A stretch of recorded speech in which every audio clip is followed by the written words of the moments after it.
What's up, everyone? Today's going to be a quick video of how I earn over $1,000 a week with PostMates. Cool thing about PostMates that I like, and I'm not exactly sure how it works with other delivery services, but there are guaranteed payouts that you can receive for a certain amount of deliveries that you make with PostMates. Over the course of a week, usually Friday through Tuesday, there's some type of guaranteed payout that PostMates puts out where you can gain $625 for 110 deliveries. Sounds like a lot, but when you break it down, it's not that much. It's very doable.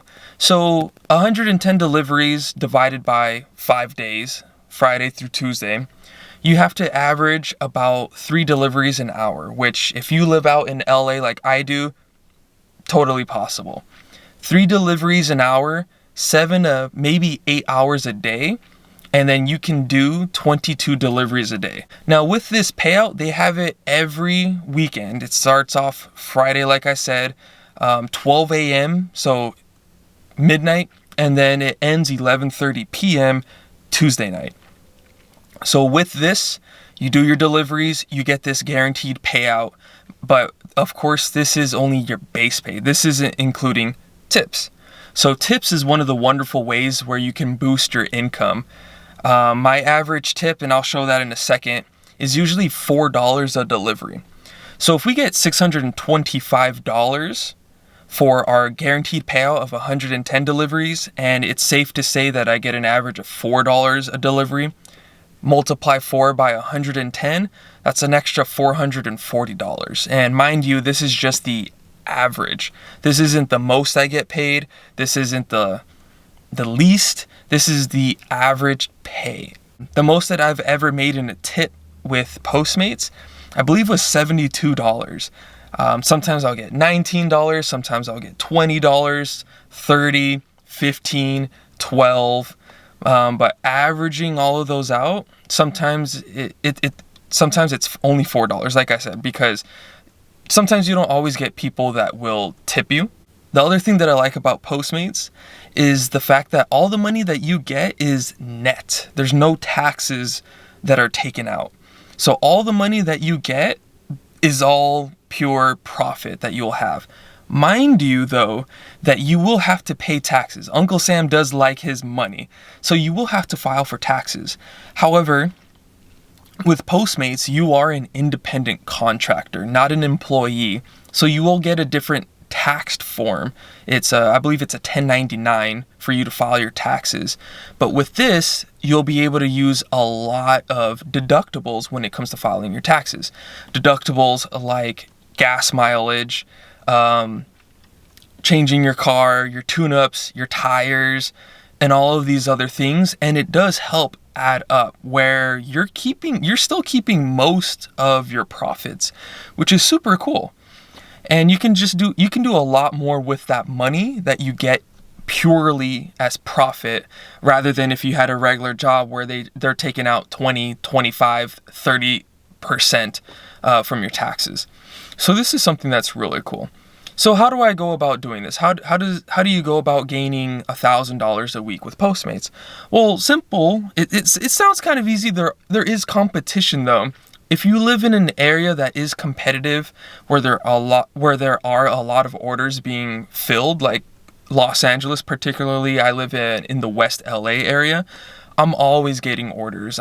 There's never an hour where I get less than 3. If I'm lucky, I'll get 4 deliveries in an hour. So if you can get those, then you can call it quits early in the day. So this is something that I've liked to do recently, simply because I like to be my own boss. I like to work my own hours. I like to do my own thing. And while doing PostMates, I can finish up my studies with school on my own time. I could do all my other tasks that I want to do in the day. I could do all my other endeavors, which is super fun, super good, super amazing. One of the things that you do have to watch out for when it comes to delivery services is gas. Gas out here is pretty expensive right now. I filled up my tank. It was about $35.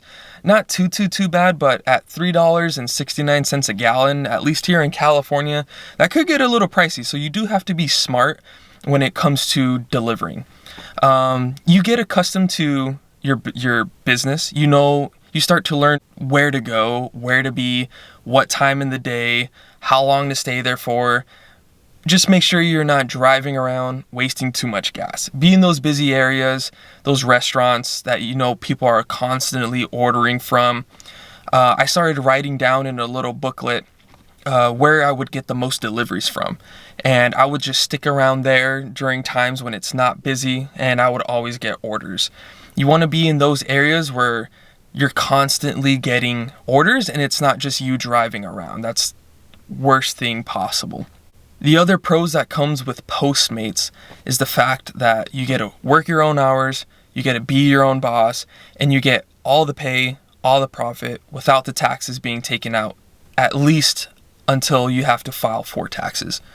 Some of the cons that comes with Postmates is lots of gas.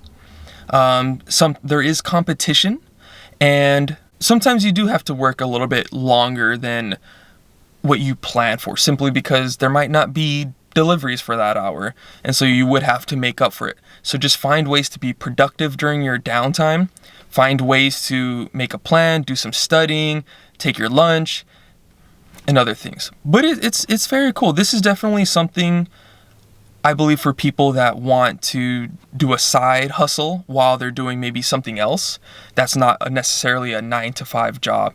This is definitely something that you can do. Let's talk about your car, your vehicle. You have to maintain your car. I mean, this is the car that's getting you around so that you can make your deliveries. I wouldn't be doing Postmates if I had a vehicle that was only getting me 15 miles a gallon. Luckily, my car, I have a Nissan Versa. I've been taking care of it fairly well since I got it. I got it brand new, and I average about 37 miles to the gallon.